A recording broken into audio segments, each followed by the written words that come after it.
chandruok yudo chiemo. Riwruok mar jolony ma ochung'ne kano lipode ma idendo ni Kenya Association of Record Managers and Archivists Karma koni dwaro nitiere mar keto arita makare ripode duto ma iketo e yore mag mbui mar gayo jomibadhi ma kidek yao kendo loko lipode makamago. Kane giloso Mombasa, jolonygo koni luoro mane jopiny obedo godo e kinde ndikruok e chenro mar huduma namba kaachiel kod wach moko kuom jogo ma kata weche mag jogo ombulu yudo ka odar nyingegi e duond buche mane gintiere e register mar ABC. Ataro mar chik en mana ranyisi ni arita mag ripode ma iketo e mbui ok ni kare.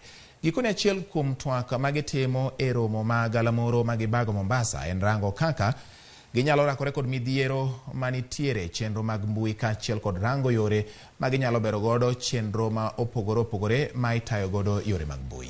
That you can never be 100%, but then as a government, working together with all the stakeholders that need to be part of this activity, both the ICT authority, the Ministry of ICT, and even the Communications Authority, have come together to build a robust cybersecurity environment that can allow for records management to thrive.